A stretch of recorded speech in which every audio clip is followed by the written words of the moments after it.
ผู้สุดท้ายได้แก่หมายเลข11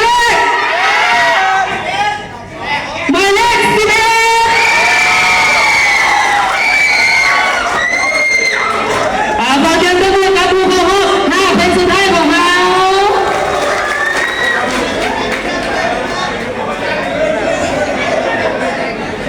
วันนี้ท่านเกี่ยวผู้ใดที่ได้หมายเลขใด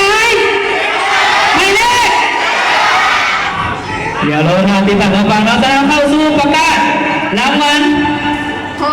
อันดับที่5มันจะเริ่มต้นกันที่อันดับที่5แล้วใจไปอันดับที่3แต่เหลือ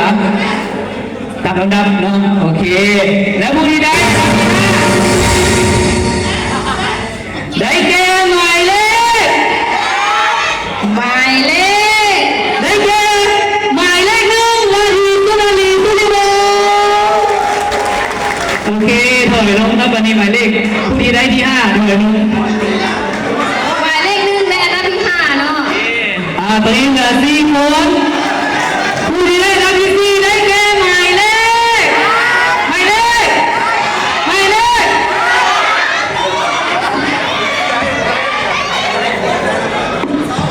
อันดับที่4ได้แก่หมายเลข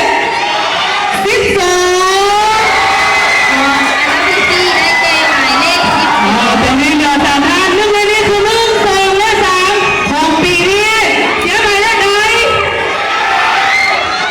เลขจะได้อันดับที่1ที่2ที่3ไปก่อนเนาะเขาจะประกาศอันดับที่3หลังจากจะเหลือ2ท่านเขาจะให้จับมือกัน